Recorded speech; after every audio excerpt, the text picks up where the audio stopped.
نحمده ونصلي على رسوله الكريم اما بعد فاعوذ بالله من الشيطان الرجيم بسم الله الرحمن الرحيم رب اشرح لي صدري ويسر لي امري واحلل عقدة من لساني يفقهوا قولي۔ ناظرین، پروگرام دعا کیجئے کے ساتھ آپ کی خدمت میں حاضر ہیں۔ آج ہم انشاءاللہ والدین کے لیے دعاؤں کے بارے میں بات کریں گے کہ ہم کس طرح ان کے لیے بہترین دعائیں کر سکتے ہیں، کیونکہ والدین وہ ہستی ہیں جن کے احسانات ہم پر سب سے زیادہ ہیں۔ ان کے احسانات کا بدلہ ہم چکا نہیں سکتے، لیکن ہاں ایک صورت ہے کہ ہم ان کے لیے زیادہ سے زیادہ دعائیں کریں، خصوصاً اس وقت جب وہ دنیا سے جا چکے ہوں اور ہم ان کے لیے کسی قسم کی کوئی جسمانی خدمت یا مالی خدمت یا کسی اور طریقے سے کوئی مدد ان کی نہ کر سکتے ہوں۔ اللہ سبحانہ وتعالیٰ کو دعا کرنا بہت پسند ہے۔ اللہ تعالیٰ فرماتے ہیں وَقَالَ رَبُّكُمُ ادْعُونِي أَسْتَجِبْ لَكُمْ، اور تمہارے رب نے فرمایا کہ مجھ سے دعا کرو، میں تمہاری دعا قبول کروں گا۔ تو اللہ سبحانہ وتعالیٰ نے خود ہمیں حکم دیا ہے کہ مجھ سے مانگو، تو ہمیں اللہ سبحانہ وتعالیٰ کی اطاعت کرتے ہوئے مانگتے رہنا چاہیے۔ اور ویسے بھی ایک اور آیت میں آتا ہے وَإِذَا سَأَلَكَ عِبَادِي عَنِّي، اور جب آپ سے میرے بندے میرے بارے میں پوچھیں، یعنی اللہ سبحانہ وتعالیٰ کے بارے میں کہ ہمارا رب کہاں ہے، ہم اس سے کیسے دعا کریں، تو آپ ان کو بتائیے فَإِنِّي قریب، میں تو قریب ہوں، بہت قریب، دور نہیں ہوں، بیچ میں کسی اور کو لانے کی ضرورت ہی نہیں، سب سے زیادہ تو میں ہی تمہارے قریب ہوں۔ اجیب دعوت الداعی اذا دعانی، میں پکارنے والے کی پکار کا جواب دیتا ہوں جب بھی وہ مجھے پکارتا ہے، دن کو پکارتا ہے یا رات کو پکارتا ہے، غم میں پکارتا ہے یا غصے میں پکارتا ہے، بھوک میں پکارتا ہے یا بیماری میں پکارتا ہے، جب بھی پکارتا ہے میں اس کی پکار سنتا ہوں۔ تب اس کو کیا چاہیے کہ فَلْيَسْتَجِيبُوا لِي، چاہیے کہ وہ بھی میری بات مانے، یعنی اگر وہ چاہتے ہیں کہ ان کی دعائیں سنی جائیں تو انہیں میری اطاعت کرنی چاہیے۔ وَلْيُؤْمِنُوا بِي، اور چاہیے کہ مجھ پر ایمان لائیں، مجھ پر اعتماد کریں، مجھے اپنا رب مان لیں، لَعَلَّهُمْ يَرْشُدُونَ، شاید کہ وہ سیدھی راہ پائیں، ان کو صحیح راستہ مل جائے۔ ہوتا یہ ہے کہ جب انسان کی زندگی میں کوئی مشکل آتی ہے تو اس کے پیچھے کوئی مقصد ہوتا ہے، کوئی حکمت ہوتی ہے۔ اللہ سبحانہ تعالیٰ اپنے بندے کو اپنے اور قریب کرنا چاہتا ہے، اس لیے وہ اس کو کسی نہ کسی ایسے دکھ، تکلیف یا پریشانی میں مبتلا کر دیتا ہے تاکہ بندہ اپنے رب کی طرف رجوع کرے، اس مشکل پر صبر کر کے اجر پائے، اللہ تعالیٰ کی طرف رجوع کر کے اور زیادہ دعا مانگے، کیونکہ دعا عبادت ہے، الدعاء والعبادہ، اللہ سبحانہ تعالیٰ کے نزدیک نہایت پسندیدہ، اس لیے ہمیں کثرت سے پکارتے رہنا چاہیے۔ اور جب بھی ہم دعا مانگیں تو اس سے پہلے اللہ تعالیٰ کی حمد و ثنا ضرور بیان کریں۔ ایک حدیث میں آتا ہے عبداللہ بن مسعود رضی اللہ عنہ کہتے ہیں کہ میں نماز پڑھ رہا تھا اور نبی صلی اللہ علیہ وسلم، ابو بکر اور عمر ایک ساتھ تھے۔ جب میں بیٹھا تو اللہ تعالیٰ کی حمد و ثنا بیان کی، پھر نبی صلی اللہ علیہ وسلم پر درود بھیجا، پھر اپنے لیے دعا کی، تو نبی صلی اللہ علیہ وسلم نے فرمایا مانگو عطا کیا جائے گا، مانگو عطا کیا جائے گا۔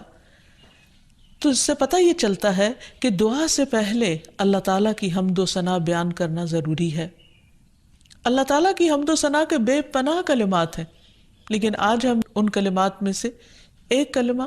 جو اللہ تعالیٰ کو بے حد محبوب ہے وہ آپ کو بتاتے ہیں، جو نماز کے آغاز میں بھی پڑھا جاتا ہے، اور نماز کے علاوہ بھی اگر اللہ تعالیٰ کی حمد و ثنا کرنا ہو تو اس دعا کو پڑھ سکتے ہیں۔ سبحانک اللہم وبحمدک وتبارک اسمک وتعالی جدک ولا الہ غیرک، اے اللہ تو پاک ہے اپنی تعریف کے ساتھ، تیرا نام بڑا ہی برکت والا ہے، تیری بزرگی بلند و برتر ہے، تیرے علاوہ کوئی بھی الہ نہیں ہے۔ تو بہرحال والدین کے لیے دعا کرنے سے پہلے اللہ سبحانہ وتعالیٰ کی حمد و ثنا بیان کیجیے، پھر نبی صلی اللہ علیہ وسلم پر درود بھیجیے، اور پھر اپنے ماں باپ کے لیے دعائیں کیجیے، کیونکہ یہ اللہ تعالیٰ کا حکم بھی ہے وَقُلْ رَبِّ ارْحَمْهُمَا كَمَا رَبَّيَانِي صَغِيرًا، اور آپ کہہ دیجئے اے میرے رب ان دونوں پر رحم کیجئے، یعنی والد پر بھی اور والدہ پر بھی، جیسے انہوں نے مجھے چھوٹا سا پالا تھا، بچپن میں پالا تھا، جب میں نہ خود کھا سکتا تھا، نہ پی سکتا تھا، اور نہ خود اپنے آپ کو صاف کر سکتا تھا، تو انہوں نے دن رات بغیر کسی وقفے کے میری خدمت کی۔ تو اے رب اب جب کہ وہ بڑے ہو گئے ہیں، وہ تیری رحمت کے محتاج ہیں، تو ان پر رحمت فرما اور ان کی مشکلات آسان فرما۔ پھر اسی طرح والدین اگر زندہ ہوں تو بھی دعا کی جائے، اور اگر وہ فوت ہو جائیں تو وہ اور بھی زیادہ دعاؤں کے مستحق ہو جاتے ہیں۔ جب برزخ میں والدین کا درجہ بڑھا دیا جاتا ہے، یعنی بلند کیا جاتا ہے، تو وہ پوچھتے ہیں کہ ہمیں درجے کی یہ بلندی کیوں کر حاصل ہوئی؟ تو انہیں بتایا جاتا ہے کہ یہ تمہاری اولاد کی دعا کی وجہ سے۔ ویسے بھی جب انسان فوت ہو جاتا ہے تو اس کے اپنے عمل کا سلسلہ ختم ہو جاتا ہے۔ 3 چیزیں مرنے کے بعد بھی فائدہ دیتی ہیں، جن میں سے ایک صدقہ جاریہ ہے، دوسرے ایسا علم جو انسان اپنے پیچھے چھوڑ جائے جس سے لوگ فائدہ اٹھائیں، اور تیسرے ولد صالح یدعو لہ، نیک اولاد جو اپنے والدین کے لیے دعائیں کرے، یعنی بیٹے کی دعا یا بچوں کی دعا اپنے والدین کے حق میں قبول ہوتی ہے، اس لیے خوب خوب دعائیں کرنی چاہیے۔ ہم دیکھتے ہیں کہ مختلف پیغمبر بھی اپنے رب سے اپنے والدین کے لیے دعائیں کرتے رہے ہیں، جن میں نوح علیہ السلام کی دعا ہے۔ وہ کہتے ہیں رب اغفر لی ولوالدی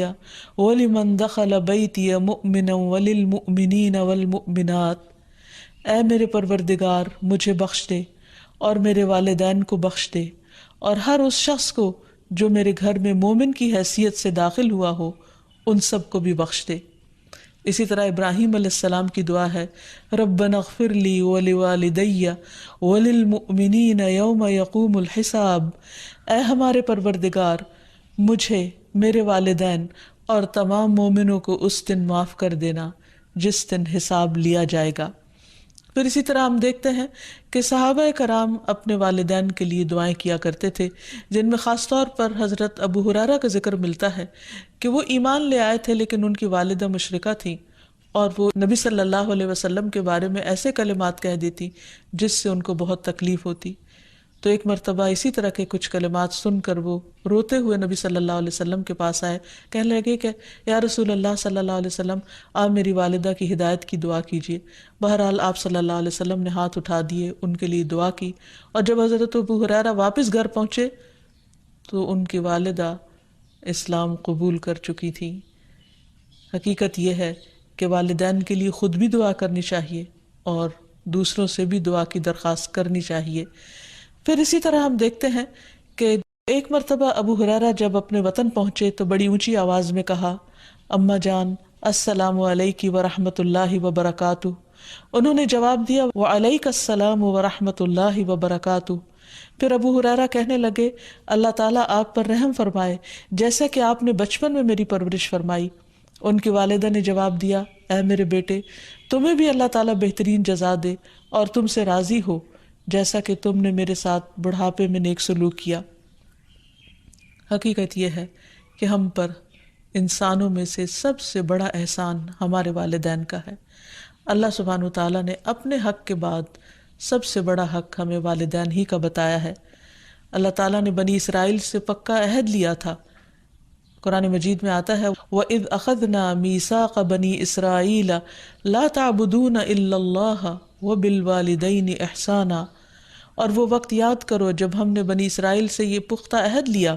کہ تم لوگ اللہ کے سوا کسی کی عبادت نہ کرو گے اور والدین کے ساتھ احسان کرو گے۔ تو حقیقت یہ ہے کہ والدین کے ساتھ احسان کرنا اس لیے ضروری ہے کہ ہم ان کا حق ادا نہیں کر سکتے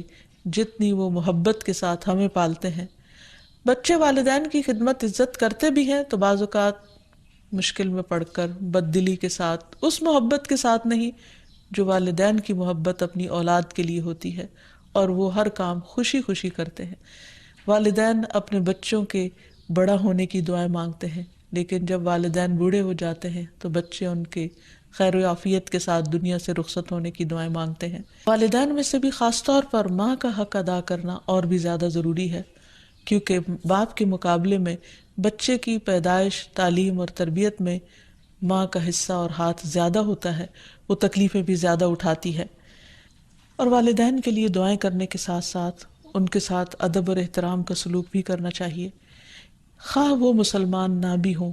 خواہ وہ اللہ تعالیٰ کے فرما بردار نہ بھی ہوں۔ اس سلسلے میں ہم دیکھتے ہیں کہ حضرت اسما کی والدہ ان کے پاس آئیں جو کہ ابھی اسلام قبول نہیں کی تھی، تو وہ نبی صلی اللہ علیہ وسلم کی خدمت میں حاضر ہوئیں اور پوچھا کہ میری والدہ میرے پاس آئی ہیں اور بہت رغبت کے ساتھ مجھ سے ملنا چاہتی ہیں، تو کیا میں ان سے مل سکتی ہوں، ان کی مدد کر سکتی ہوں؟ تو آپ نے فرمایا تھا صلی امکی، تم اپنی ماں کے ساتھ صلہ رحمی کرو۔ اس بارے میں اللہ سبحانہ وتعالیٰ قرآن مجید میں بھی حکم دیتے ہیں کہ وَإِن جَاهَدَاكَ عَلَىٰ أَن تُشْرِكَ بِي مَا لَيْسَ لَكَ بِهِ عِلْمٌ فَلَا تُطِعْهُمَا وَصَاحِبْهُمَا فِي الدُّنْيَا مَعْرُوفًا، کہ اگر وہ تجھ پر دباؤ ڈالیں کہ تو میرے ساتھ کسی ایسی چیز کو شریک بنائے جس کا تجھے کچھ علم نہیں، تو تم ان کا کہنا نہ ماننا، البتہ دنیاوی معاملات میں ان کے ساتھ بھلا سلوک کرنا، ان کے ساتھ بھلائی کے ساتھ رفاقت کرنا، یعنی عمدہ طریقے سے اچھے طریقے سے زندگی بسر کرنا۔ پھر اسی طرح خاص طور پر والدین کے ساتھ نرم سلوک کرنے کا حکم دیا گیا، کیونکہ والدین جو عمر میں بڑے ہوتے چلے جاتے ہیں یا جس طرح ان کی قربانیاں زیادہ ہوتی ہیں تو وہ اپنی اولاد سے زیادہ ایکسپیکٹ بھی کرتے ہیں، تو انہیں بچوں کی طرف سے ملنے والی چھوٹی سی تکلیف بھی بہت ناگوار ہوتی ہے۔ تو اس لیے خاص طور پر ایکسٹرا کیئر کی ضرورت ہے والدین کے ساتھ معاملہ کرتے وقت، یعنی گفتگو میں بھی، پوسچر میں، رویے میں، معاملے میں، ہر چیز میں نرمی برتنے کی ضرورت ہے۔ اس سلسلے میں اللہ تعالیٰ فرماتے ہیں وَاخْفِضْ لَهُمَا جَنَاحَ الذُّلِّ مِنَ الرَّحْمَةِ وَقُلْ رَبِّ ارْحَمْهُمَا كَمَا رَبَّيَانِي صَغِيرًا، اور ان پر رحم کرتے ہوئے انکساری کے ساتھ ان کے آگے جھکے رہو اور ان کے حق میں دعا کرو کہ اے میرے رب ان پر رحم فرما جیسا کہ انہوں نے بچپن میں مجھے محبت اور شفقت کے ساتھ پالا تھا۔ اس سلسلے میں ہمیں ایک روایت میں یہ بھی ملتا ہے، عبداللہ بن مسعود کہتے ہیں کہ ایک شخص نے نبی صلی اللہ علیہ وسلم سے پوچھا کہ کون سا عمل سب سے افضل ہے؟ آپ نے فرمایا وقت پر نماز پڑھنا اور والدین کے ساتھ نیکی کرنا، پھر اللہ کے راستے میں جہاد کرنا، یعنی سب سے پہلا کام نماز اور پھر انسانوں میں سے والدین کے ساتھ حسن سلوک۔ لیکن عام طور پر والدین کو اولاد کے ساتھ شکایت ہی رہتی ہے، کیونکہ بعض اوقات لوگ نماز بھی پڑھ لیتے ہیں، صدقہ خیرات بھی کر لیتے ہیں، لوگوں کے ساتھ اچھی طرح بھی معاملہ کر لیتے ہیں، لیکن والدین کے ساتھ ان کا وہ شفقت اور محبت کا معاملہ نہیں ہوتا جس کو وہ ڈیزرو کرتے ہیں۔ آپ دیکھیے کہ آیت میں کتنی تاکید کے ساتھ کہا جا رہا ہے کہ وَاخْفِضْ لَهُمَا جَنَاحَ الذُّلِّ، کہ تم اپنے پر یعنی اپنے کندھے ان کے سامنے عاجزی اور انکساری کے ساتھ جھکا کے رکھو، یعنی جب ان کے سامنے بیٹھو یا کھڑے ہو یا بات کرو تو اس وقت بھی تمہارے اندر ایک خاص قسم کا جھکاؤ ہونا چاہیے۔ پھر اسی طرح یہ ہے کہ والدین کو اف تک کہنے کی اجازت نہیں۔ بعض اوقات انسان کا اپنے والدین کے ساتھ ڈس ایگریمنٹ ہو جاتا ہے، کسی بات پر اختلاف ہو سکتا ہے، وہ دین کا معاملہ ہو سکتا ہے، وہ دنیا کا معاملہ ہو سکتا ہے، وہ سوچ کا فرق ہو سکتا ہے، وہ جنریشن گیپ ہو سکتا ہے، وہ کوئی بھی چیز ہو سکتی، لیکن اس میں اولاد کو یہ حق نہیں دیا گیا کہ وہ والدین کے ساتھ بدتمیزی کرے۔ ہمارے دین نے ہمیں یہ سکھایا ہے کہ وَلَا تَقُلْ لَهُمَا أُفٍّ وَلَا تَنْهَرْهُمَا، کہ تم ان کو اف تک نہ کہو اور ان سے ڈانٹ کر بات نہ کرو، وَقُلْ لَهُمَا قَوْلًا كَرِيمًا، اور ان کے ساتھ جب بات کرو تو بہت عزت کے ساتھ کرو، احترام کے ساتھ کرو۔ پھر اسی طرح ان کے ساتھ سختی سے بات نہ کی جائے، ان کا نافرمان نہ بنا جائے، جیسے اللہ سبحانہ وتعالیٰ نے یحییٰ علیہ السلام کو یہ حکم دیا تھا، یا یحییٰ خذ الکتاب بقوہ وآتیناہ الحکم صبیا وحنانا من لدنا وزکاة وکان تقیا وبرا بوالدیہ ولم یکن جبارا عصیا۔ اللہ تعالیٰ نے یحییٰ علیہ السلام کو بچپن میں ہی حکم دیا کہ اے یحییٰ کتاب کو یعنی تورات کو مضبوطی سے پکڑ لو، اس پر مضبوطی سے عمل پیرا ہو جاؤ، اور ہم نے اسے بچپن میں ہی قوت فیصلہ عطا کی، اور ہم نے اسے اپنی مہربانی سے نرم دل اور پاک سیرت بنایا، اور وہ فی الواقع پرہیزگار تھے اور اپنے والدین سے ہمیشہ اچھا سلوک کرتے تھے۔ یہ قرآن مجید کی گواہی، اور کسی وقت بھی جابر اور نافرمان نہ ہوئے، یعنی انہوں نے کبھی بھی اپنے والدین کے ساتھ بدتمیزی نہیں کی، سختی نہیں کی، بد اخلاقی نہیں کی۔ پھر اسی طرح والدین کی نافرمانی کو حرام بھی قرار دیا گیا۔ حدیث میں آتا ہے کہ ان اللہ حرم علیکم عقوق الامہات، اللہ نے تم پر ماؤں کی نافرمانی کو حرام قرار دیا ہے۔